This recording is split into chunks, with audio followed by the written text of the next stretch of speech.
안녕하세요. 행복씨앗입니다. 오늘도 시장을 정리하면서 하루를 마무리하는 시간을 가져볼까 합니다. 오늘 우리 시장은 코스피도 코스닥도 하락 마감했습니다.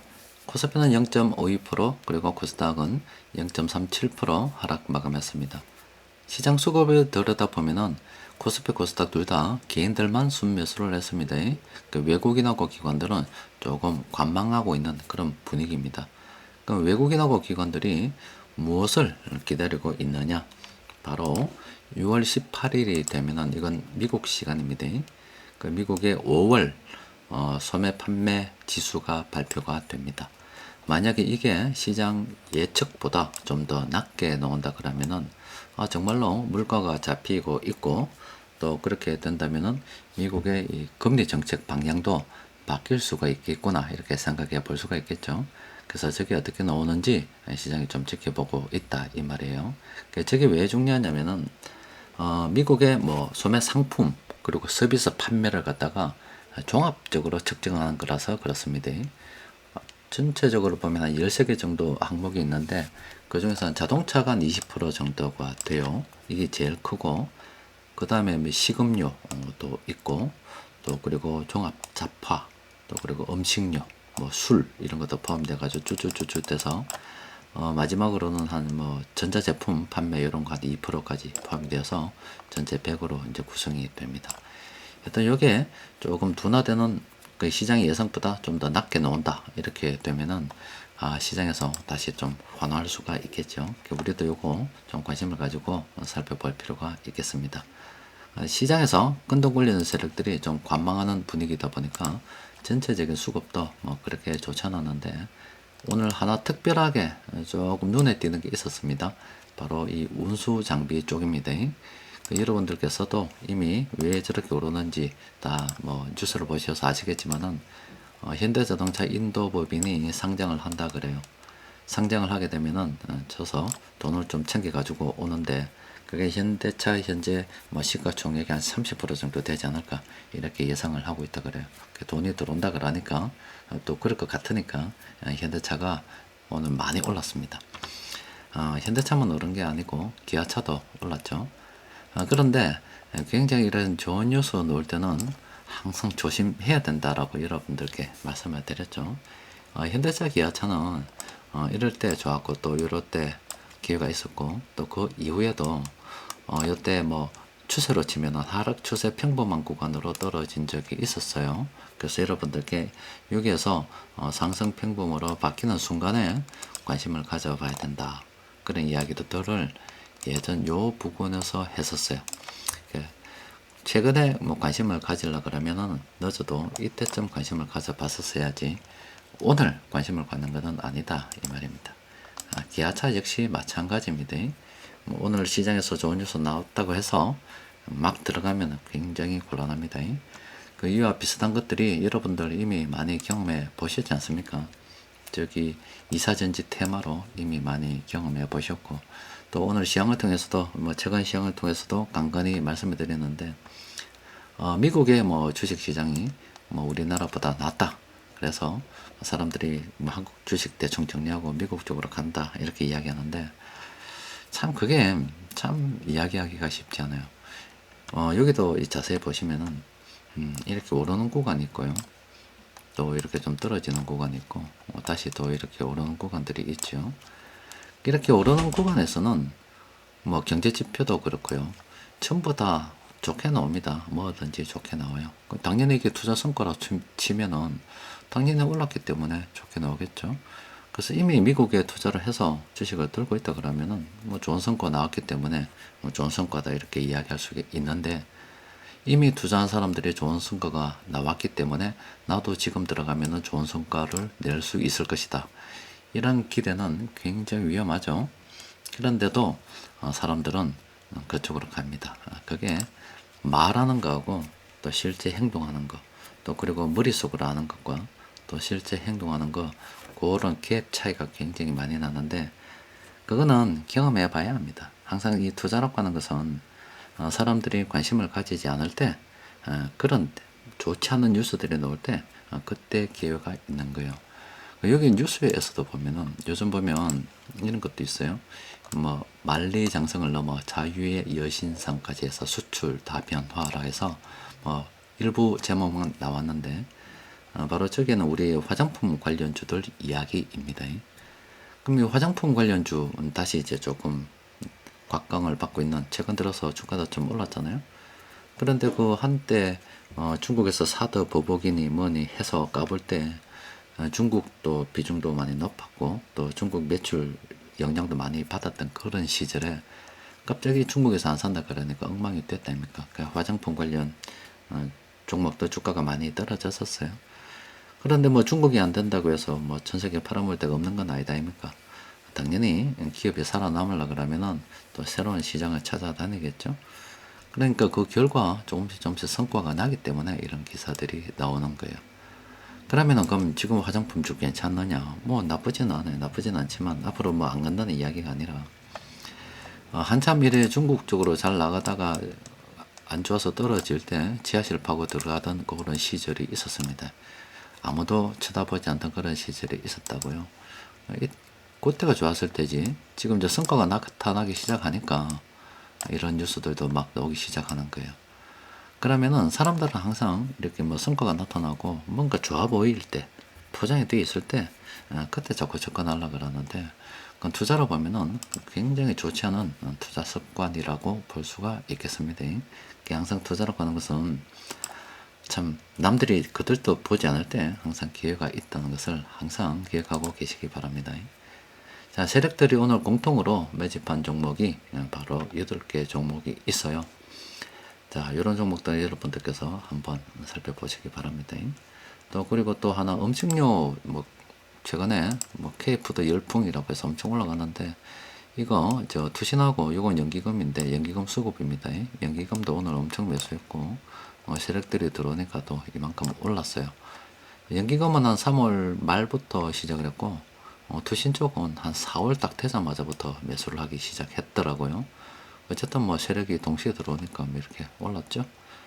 그런데 지금 외국인들은 그렇게 엄청난 쪽으로 들어가 있지 않아요. 외국인 수급 잠시 이렇게 들여다보면은 오히려 그 기관들이 매수할 때 초반에는 조금 까불다가 정리하고 있는 그런 분위기예요. 그런데 음식료 업종도 만약에 투신하고 연기금에서 매수를 하는데 외국인들이 다시 들어가서 외국인들이 투신과 연기금 물량을 받아 먹어 그 손바뀜이 일어난다 그러면은 재차 상승을 할 수가 있겠죠. 근데 이미 음식료 업종도 많이 올랐잖아요. 그래서 몇몇 종목들은 아직도 뭐 따라갈 만한 기회가 있어요. 그런데 대부분의 종목들이 지금 많이 올라 있기 때문에 음식료도 괜찮다고 해서 함부로 들어가기는 좀 어렵죠. 근데 항상 일이란 게 그래요. 불과 한 두 석 달 전에 한 3월 뭐 2월 이렇게 해봤자 지금 몇 달 안 되지 않습니까? 그때는 음식료가 눈에 보이지도 않다가 이렇게 오르니까 이제 눈에 보인다 이 말이에요. 근데 그게 지금 얼마나 이렇게 올랐어요. 이때 봐야 되는데 이때 본다 이 말이죠. 그런 투자 습관, 이렇게 좋지 않은 투자 습관 고쳐야 됩니다. 자, 시장 전반적인 종목 한번 들여다 봅시다. 지금 현재 코스피에서 오늘은 요 종목들이 좀 급등을 했고요. 또 그리고 여기 파란색 볼드체 진하게 표시된 종목들은 좀 차익 실현하는 관점으로, 분할 매도의 관점으로 접근을 해야 되는 그런 종목들입니다.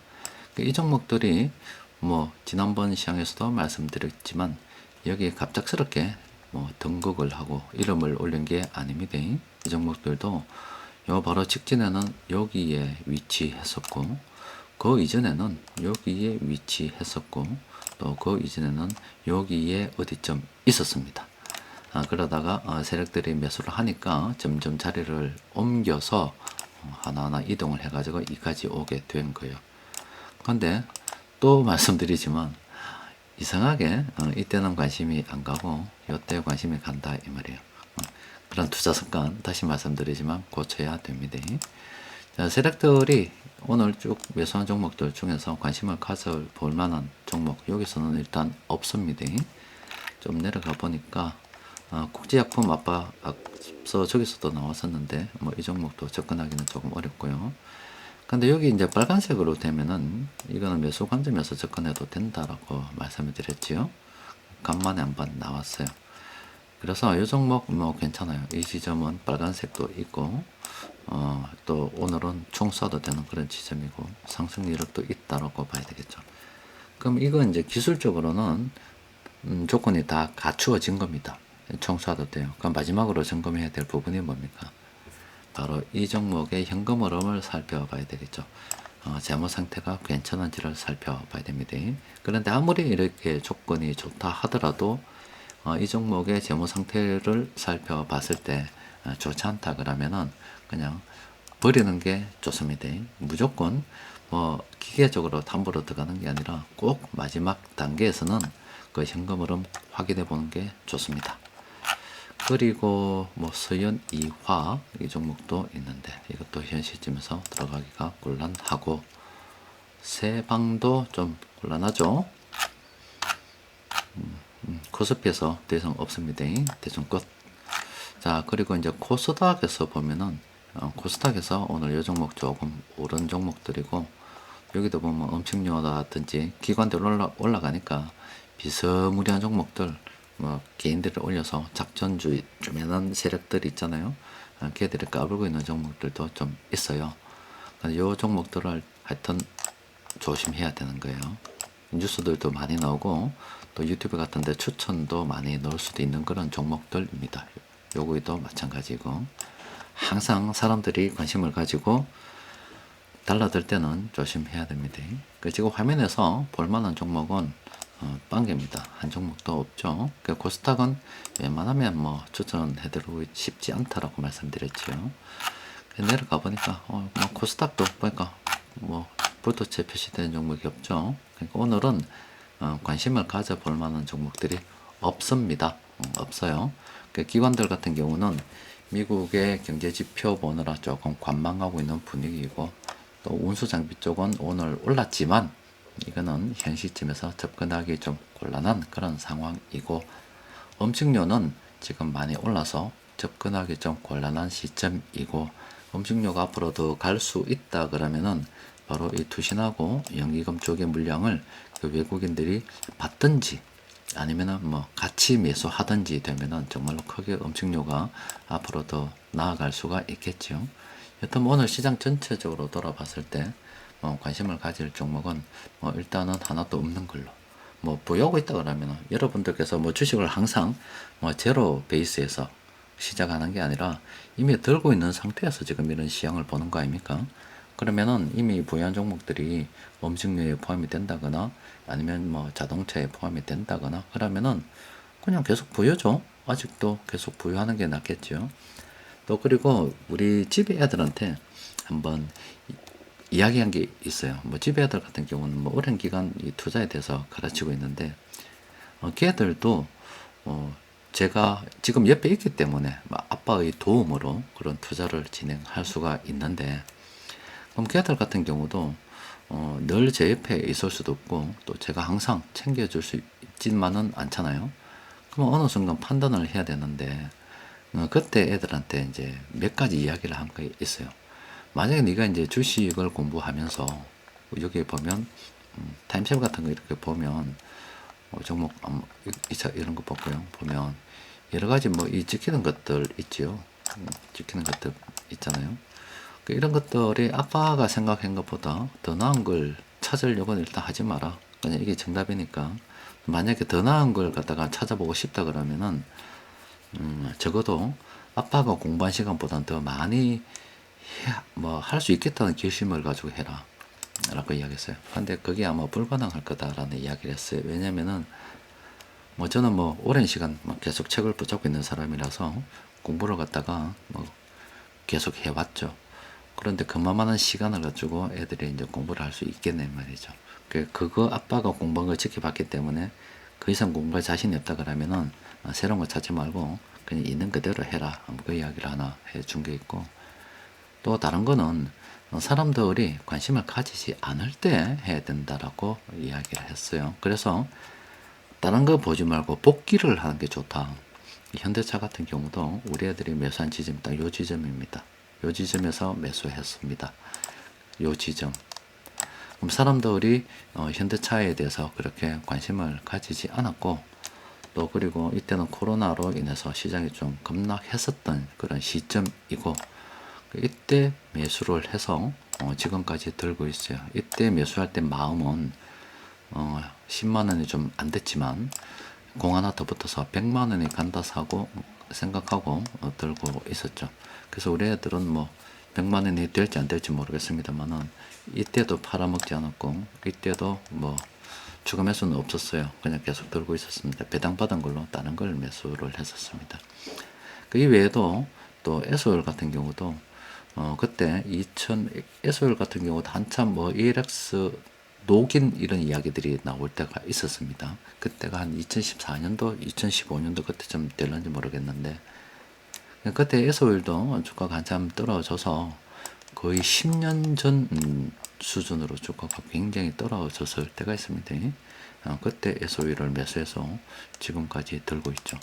그러니까 지난 시간을 복귀를 해서 주식을 언제 매수를 해야 되는지 곰곰이 생각을 해보고 까먹을 것 같으면은 그대로 하면 된다라고 이야기를 했었어요. 그리고 지금 보유하고 있는 거 HMN 같은 경우도 제가 정렬을 해준 거는 그때 8,000원에 정렬을 해줬잖아요. 그리고 애들이 5,000원에 그때 유상증자 받아서 추가 매수를 했고, 또 그 이후에도 또 용돈 모아서 좀 추가 매수를 더 했죠. 그런데 그 HMN 같은 경우도 한 보유하고 한 4년 정도를 마이너스 상태로 있었지요. 그러다가 갑자기 이제 날라서 5만원대까지 갔다가 지금도 들고 있어요. 한 17,000원, 2만원 아래로 떨어졌는데, 그럼 이것도 왜 들고 있었느냐? 우리나라 전체를 대표할 만한 이 큰 배, 묽은 나라는 거는 HMM밖에 없기 때문에, 물론 동남아 왔다 갔다 하는 작은 선사들은 있지만, 전 세계로 누비는 선사는 HMM 하나밖에 없기 때문에, 또 우리나라는 섬나라고, 그래서 들고 있는 거고, 앞으로도 오랜 기간 좀 들고 있을 생각을 가지고 있습니다.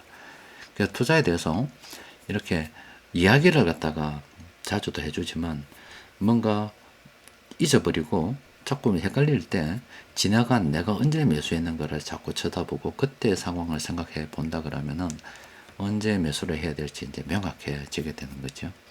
그러니까 여러분들께서도 투자를 잘 하기 위해서 수많은 아마 책을 보셨을 거예요. 항상 뭐 그게 여러 가지 주식 관련 명언들도 많이 있잖아요. 뭐 어떨 때는 또 이게 맞는 것 같기도 하고 어떨 땐 저게 맞는 것 같기도 해요. 그럼 가는 말에 올라탄다 하면은 현대차 지금 가야지, 타야죠. 그래 보면은 지금 매수해야 된다라고도 볼 수가 있죠. 또 우리 애들 뭐 100만 원 간다며, 맞아요. 지금 뭐 30만 원도 안 되는데, 맞아요. 지금도 마찬가지입니다. 100만 원까지 들고 있을 요령이면 사는 게 좋죠. 그런데 항상 대중이 가지 않는 쪽에 항상 답이 있는 거예요. 지금 현대차는 이미 시장에 관심이 뜨거워져 있는 그런 상황입니다. 외국인들은 2022년 이때부터 관심을 가졌고요. 2022년 요 부근부터 외국인들이 관심을 가졌던 그런 부근입니다. 적어도 이럴 때 이제 투자의 기회가 있는 거고요. 그 이전에는 또 이때 투자의 기회가 있는 거지. 이럴 때는 없습니다. 근데 항상 사람들은 이때 마음 먹기를 어떻게 마음 먹냐. 거짓된 마음을 먹죠. 현대차 100만 원 간다고 이때 사요. 난 100만 원까지 들고 있을 거라고. 꿀떡 같은 그런 정말로 이제 마음을 단단하게 먹고 사는데 이게 이제 떨어지게 되면 그런 마음은 온데간데 없어지고 그냥 막 울상이 되는 거예요. 2차 전지도 마찬가지일 겁니다. 2차 전지도 예전에 한참 이렇게 2차 전지가 고점 올랐을 때 이때 매수한 사람들은 분명히 더 간다 생각하고 오래 들고 있을 거라고 매수를 했겠지요. 근데 지금 떨어지고 나면 울상이 돼가지고 난리를 치게 되는 거죠. 그게 참 이게 머리로 아는 것과 실행을 하는 것은 굉장한 차이가 있습니다. 그런데 살다 보면은 실수를 할 수가 있고 또 생각했던 것보다 잘 안 되는 경우도 있어요. 그러니까 내가 의도한 것과 다르게 갈 수도 있습니다. 그런데 그런 실수를 했을 때 다음에는 안 해야지 하고 자꾸 바로 잡아 나가면서 성장을 해야 되는데 매번 같은 실수를 하게 되면은 그건 안 되는 거죠. 제가 수많은 사람들을 봐왔지만 결론은 항상 똑같은 길로 가더라. 매번 똑같은 실수를 하고 매번 똑같은 깡통을 쳐서 집에 가고 또 돈 모아가 쓰고 새로 들어오게 되면 또 똑같은 실수를 하더라. 고점에서 더 간다 생각하고 샀다가 더 안 가고 떨어지니까 결과적으로는 뭐 10분의 1 토막 나서 깡통 차고 나갔다가 다시 또 주식 안 한다고 있다가 사람들이 하니까 또 들어와서 더 간다 생각하고 샀다가 떨어지니까 10분의 1 가격으로 떨어져서 깡통이 돼가지고 또 있다가 그렇게 해서 한 20년 날려먹고 게임이 끝납니다. 네, 그런 실수는 안 하는 게 좋습니다. 또 그리고 우리 시장 저는 희망이 있다라고 봅니다. 제도가 덜 정비가 되었고 또 그리고 뭐 좀 상속세 이런 이야기들도 나오는데 부족한 게 많기 때문에 싼 겁니다. 그게 다 갖춰지고 정비가 되고 하나하나 시행착오를 겪어서 다듬어지게 되면은 누가 봐도 보기 좋게 되겠죠. 상품화 된다 이 말이에요. 그때는 비쌉니다. 그러면 지금 우리 시장 어떻게 돼요? 굉장히 싸다라고 볼 수가 있겠지요. 자, 오늘은 여기까지 정리하도록 하겠습니다. 이상입니다.